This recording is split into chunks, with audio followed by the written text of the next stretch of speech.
So first of all, can you give a quick introduction of yourself so that um, we can know who we are talking to or who is we are having this conversation with? Yeah, sure. First of all, thank you, Godbless, for having me on the Of podcast. course. Excited to do it. Enjoyed having you and your whole crew in class and talking with you guys. So this is a nice little treat. My name is Troy Polidori. I'm a philosophy PhD, professor of philosophy here at Wingate University. Mm. I teach classes like The Good Life and Morals and Meaning. I'm originally from Los Angeles, California. I'm a beach kid, beach Mm. boy, born and raised. I got my PhD at the University of Tennessee in Knoxville, so I've slowly been moving east. Yeah. I've now reached the ocean, so I guess next is Western Europe or something, unless there are universities on the ocean that I don't know about. Yeah. So yeah, that's a short version of my history and where I'm at now. Awesome. Today I want us to, have like a different set altogether on what we do on the podcast, right? So we are talking about life. So in your own understanding, what is life? In my own understanding, what is life? I mean, I'm going to be a pedantic philosopher and say something like life is the condition under which uh, organisms subsist. I'm not sure if a philosopher of biology would countenance that as an appropriate definition, but that seems like it. I'm assuming you want something more Yeah, yeah, profound and narrow yeah. than that. Exactly, exactly. Like dissect it. Okay, so let me take it in this perspective. Um, on the average, right, the average life expectancy globally is around like 73 years, right? Mm. Do you think it's enough lifetime for every individual? Oh, definitely not. It's not. No way. Why? Yeah, I mean, so this is interesting, right? Mm-hmm, So you're in my class called The Good Life, mm-hmm, and we haven't gotten to this point yet, but later on in our class, we're going to talk about immortality mm-hmm. and talk about whether immortality would be good for us, Okay. whether there is a point at which moral life would no longer be good. Mm, Not because of any external condition, such as getting sick or old or whatever it is, but just having moral life itself, would that mm, ever no longer be worthwhile? mm, This is an important question for anybody who has deep religious commitments, mm. say in the Christian tradition, Yeah. where you believe that life continues on after death Mm, indefinitely, right? So if it was the case that moral life at some point would no longer be good for you, mm. then that would mean that an eternal life in heaven, say, would be actually a curse and not a Yeah. blessing. We're going to talk about some arguments from some philosophers arguing back and forth over whether or not that would be a good thing to have moral life, right? I think it's a super interesting question. Mm-hmm, So, some philosophers think that an eternal life would end up being terminally boring mm. because you'd eventually run out of significant or important things to do with your life. Okay. And once you run out of those things to do, since there's a finite number of those things, you would no longer want to live. Mm, So there's a point at which life has gone too long, mm, right? And then, of course, immortality would then be a curse. mm. I guess I don't want to show my cards in class, but I'm going to show my cards now. I don't buy that argument at all. Mm. I don't understand why life in itself would ever have gone on too long. Of Mm. course, some things might happen that would make you no longer want to live, possibly like if you were in immense pain or suffering or something, right? Or maybe you lost all the people that you deeply cared about, right? Mm. So this would be the curse of being immortal when no one else is. Yeah. That sounds like it would be terrible. You'd continually suffer Yeah. Yeah. loss over and over again, right? But that's not a condition intrinsic to immortality. That would be extrinsic factors that are making immortality a curse. I want to keep living. I don't really understand why anybody wouldn't want to. Okay. Why exactly? So, I mean, when people think about the idea of running out of things to do that are Uh-huh. significant, all my mind goes to is I have so many people that I love and care about, Mm-hmm. and I never have enough time with them. Okay. There's always so many things to do. I miss out on spending time with my friends and loved ones in ways that I regret. Hmm. And yet, in many instances, I don't that much you can do about it because there's only so much time in the day Yeah. and time in your life, right? So I want to spend more time with my friends and family. I want to keep experiencing beauty. I want to read every novel. I want to watch every movie. I want to listen to every piece of music. There's never going to be a point where you run out of those things. That's true. Sorry to cut you, but I'll just be cutting in most of the time Oh so yeah, that I yeah, go for can it. bring in some questions. So, do you think there's ever going to be a point where, as human beings, we'll be satisfied with some of the things that we are craving for? For example, right? Um, you want more and more time with your family, right, and your loved ones, but is it ever going to get to a point where it's enough? Are we going to get to a point where we'll be satisfied with the kind of quality time that we've spent with our loved ones? Yeah, so again, pedantic philosopher, it's going to depend upon what you mean by satisfied, right? So if satisfied means I've had enough of it, Hmm. like when your hunger is satisfied, it Hmm. means you've had enough of it. Yeah. You no longer want it anymore, right? By that, I don't think so. Mm. I think part of what's important, this is a thing we're going to talk about a lot in our class, about friends, family, art, important projects that we have in our life, like my career. Yeah. Those are things you come back to over and over again, Mm. and you deepen your understanding and your appreciation of those things indefinitely.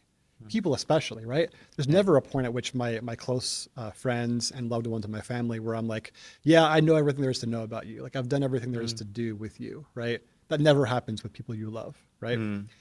You can always go back to those things. True. So the depth of those things, the depth of value of those things is indefinite, right? Mm. It never reaches Mm. the bottom. Mm. So in that sense, I don't understand how you could ever really run out of or like satisfy yourself in the sense of no longer needing more, in the sense that you satisfy your hunger, So right? like my like kind of argument or claim is that if there's never gonna be a point of, getting to like the cap, like the threshold of getting all that you want, like Mhm. being satisfied with it, then it means there's like it's a good thing to, exist as a mortal where like because you are always gonna keep searching for new things, like craving new things, right? So like 73 years, for example, as I said, the life expectancy, it's is it not enough? Like, cause like the longer you stay on this earth, the more you are gonna keep craving for different things, right? Mhm.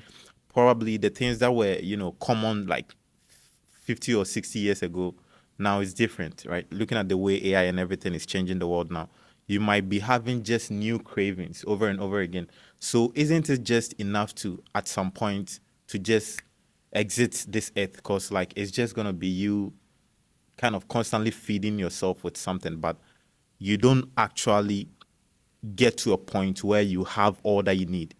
You don't have that enough satisfaction. Like there's no point of enough for you. And I don't think it happens to any human being at all, Hmm. right? Interesting.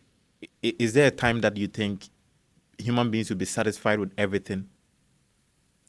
Yeah. So again, so the contrast with the sense of satisfaction in terms of like satisfying your hunger, where you've had enough, right? The contrast with that would be satisfied in the sense of content, Hmm.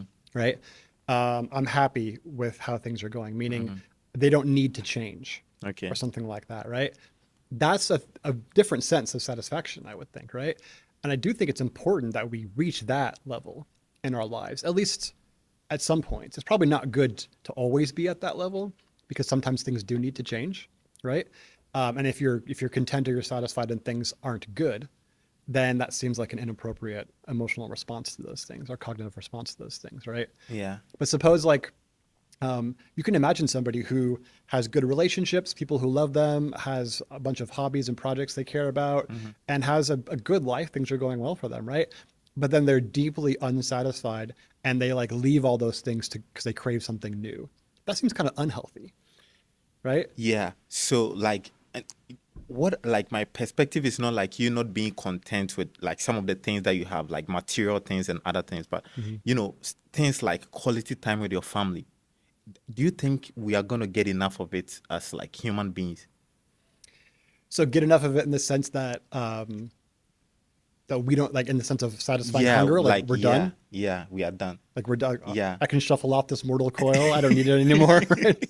Yeah, kind of thing, right? Yeah, I mean, this is one of the things that when we talk about whether or not immortality would be a blessing or a Hmm. curse later on in our course, when I've taught this before, some students straight up say, you know, yeah, like there'll be a point when I'm, 90 or whatever, where I've had enough of my I friends. want to Like I'm be, ready to go. yeah. Okay, in your opinion, what do you Yeah. think about it? I mean, I don't think that people are being irrational Hmm. when they're saying that, because that would be inappropriate, I think, to say that that's irrational. I personally don't understand it. Mm, And maybe this says more about my own constitution than it says mm, about anything else, or about, intrinsic reality or whatever. But to me, I really do believe that the most important things in life, people among them, mm, their value is indefinite. Right? mm, You can't plumb the depths of it. So, you know, experiences of beauty, mm, I think you can go back to those yeah. indefinitely, Mm. right? And you can never really exhaust that well. You can always get more from it. So yeah, I personally don't understand someone who would wanna have enough in the sense of, their hunger is satisfied for good and they're just done. Yeah. Although, of course, it's extrinsic factors could cause that. Like I can imagine someone being wary of Yeah. life if it's been bad for them, for instance. That is totally understandable. Mm. We're talking more about someone who has a good life, Everything is good. Yeah. yeah, and then they're just done, Mm. right? Yeah, I mean, what do you think? I don't really understand Okay, that. so like, what about someone, for instance, who has everything materially, right? But Hmm. they choose to take their own life. Is it is it like a way that they are telling the world that they are done, or what actually is like the root cause of it? Because like, I mean, nothing. it- I don't know if this statement is too extreme, but I don't think nothing is too bad to be repaired. Like, you get what I'm trying to say.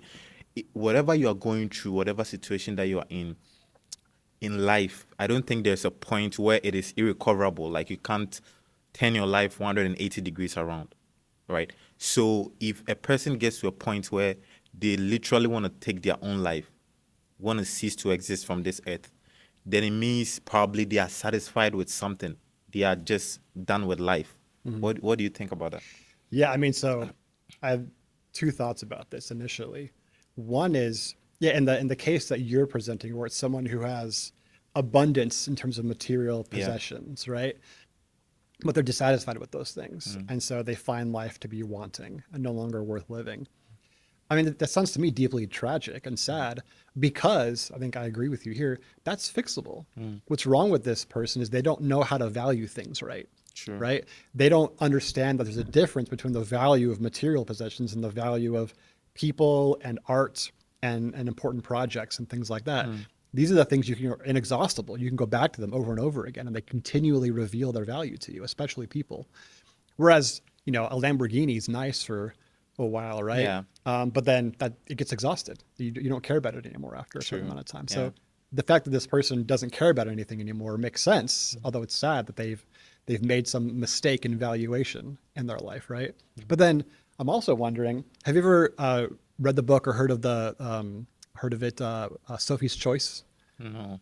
So let me just give you the example because I think it's Okay. pertinent here.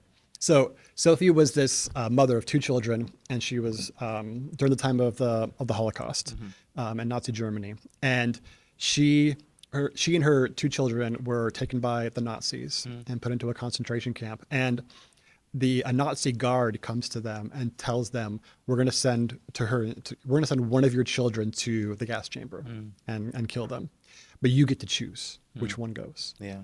And it's this is the titular Sophie's Choice, and so she chooses one, and the other survives, and she is traumatized by playing this role in her own child's death for the rest of her life.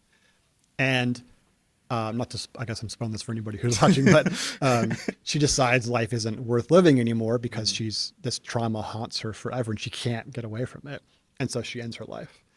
And I did my own dissertation research on the nature of mhm. tragedy. So I'm like really deeply immersed in this stuff and really love thinking about this kind of a thing, even though it's morbid, right? Yeah. It's like, in one sense, it's deeply tragic because I do agree with you that she could still be saved. Mm, Like if only something could have been done to yeah. bring her back from the brink, right? I don't think it was predetermined or destined for her Mm, to die in this way. yeah. At the same time, I get it.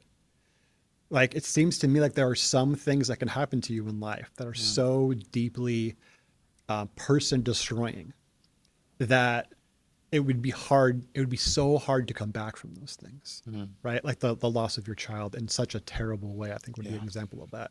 So, in that sense, it's at least understandable to me Mm. why someone Kind of, would make that yeah. choice, even though I wouldn't myself, and I would, if I were their loved one, I would plead with them and do everything I can to help them not Mm. go down that road, right? Mm. I mean, not to get super dark and morbid and stuff, but I've had close friends that have taken their own Wow. lives in my life, and it does haunt you, right? And you Yeah. think about like, what could I have done? What could I have said? And to bring them back. And in one instance, you think, there's nothing you could have done because this Mm. was their choice Yeah. ultimately.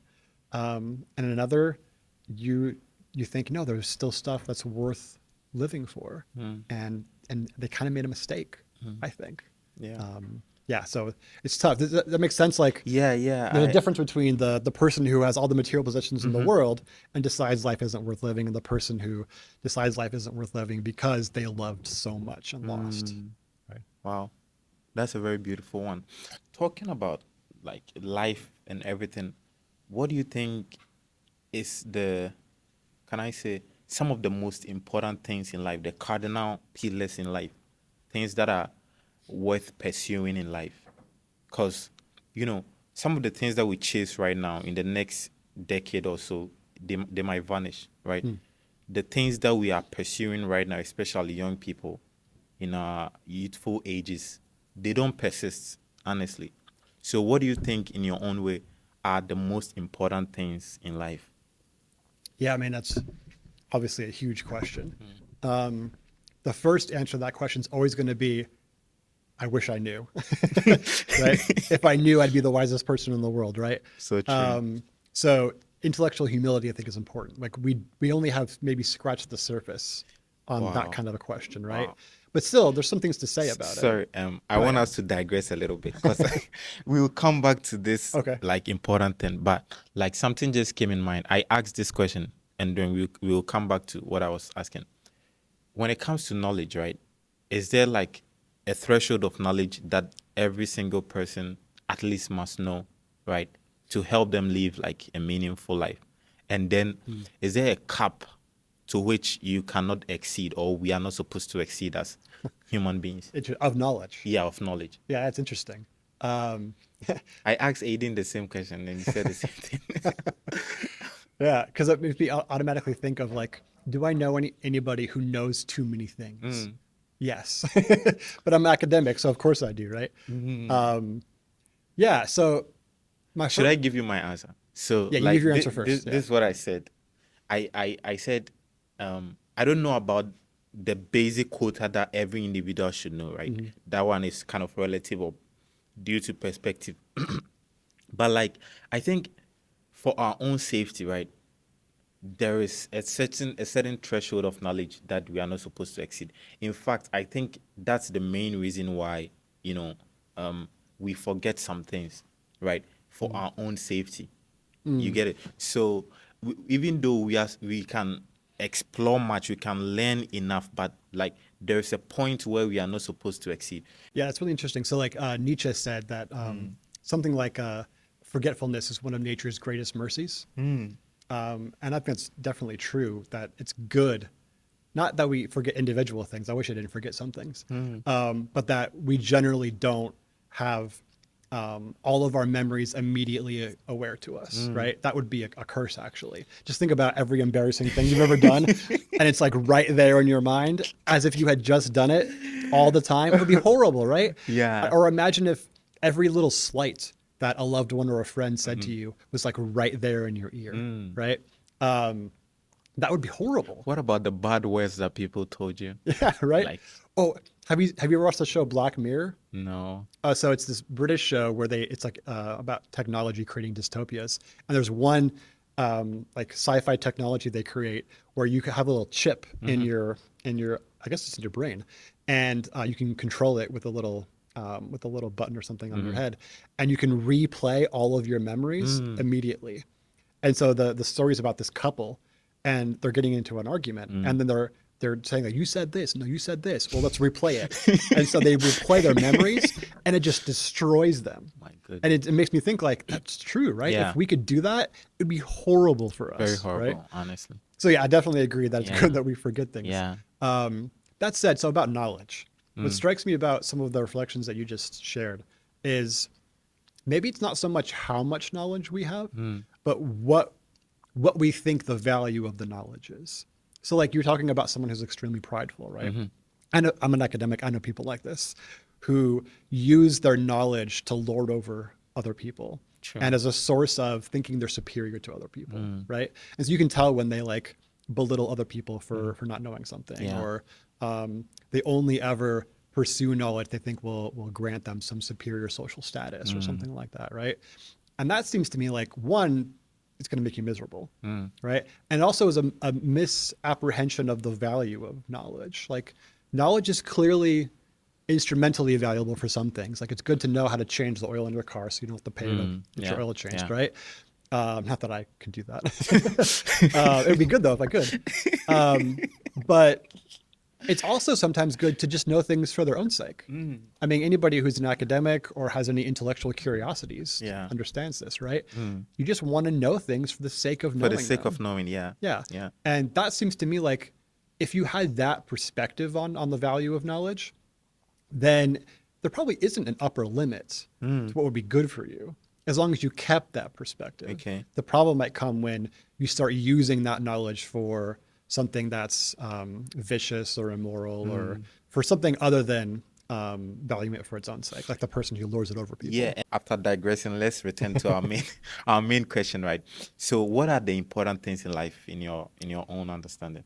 Okay, so yeah, what I was thinking about that is, again, intellectual humility. We only scratch the surface, right? We don't know everything Okay. about this, or even a little bit. Yeah. But the point would be, so to get back to this idea of value, right? This is like, I'm a value theorist in philosophy. This is what I care about. What is value? It strikes me that the different kinds of value is appropriate, or are appropriate distinctions to make to help us out in this with this question. So like going back to the examples I talked about earlier, there are certain things that have a kind of value that's inexhaustible. I think people are the ultimate example of this, the paradigmatic example of this. The value of people can never, ever be exhausted. Like you don't think of a friend as someone you're trying to get something out of. And when you've sort of wrung out all the things you can get from them, then you can sort of toss them aside and go to the next friend, right? If you did that, I think we'd appropriately say, you don't know what friendship is, right? Not only are you not a good friend, you're not even a friend. You don't even know what friendship even is at that point, right? A friend is, or a friendship is something you can always go back to over and over. You even repeat all the same activities and they don't lose their value, right? Because the value is inexhaustible there. That's very different than like the value of money as the kind of contrast, the paradigm contrast, right? Money's value is just used once, then it's up. It's it. It's over, right? It's got purely instrumental value only to get something from it. So if we make that distinction and we consider the fact that there's probably things in between those as well, those are like extreme examples, right? I think art is more closer to the side of people. Yeah. It's not completely inexhaustible. Eventually I get sick of watching the same movie over and over Yeah, again, right? that's true. But I can go back to it quite a lot, especially if it's a great piece of art, right? I could even share it with other people. And that provides a new experience. You can combine these things in a Yeah. helpful way, right? Knowledge, I think, is this way. I mean, I'm a philosopher. I love thinking about stuff, studying stuff, getting to know it, finding out how little I know about it, right? Just I can go back to that well over and over again, right? It's inexhaustible. So art, knowledge, people, these are kind of the projects if we have, like if we're on a sports team, I think, or if you're a business person and you really just love sort of operating this organization, those are things that are closer to being on the sort of inexhaustible side. You can repeatedly go back to them over and over again, and you can deepen your understanding and your appreciation of their value by going back over and over again, right? Yeah.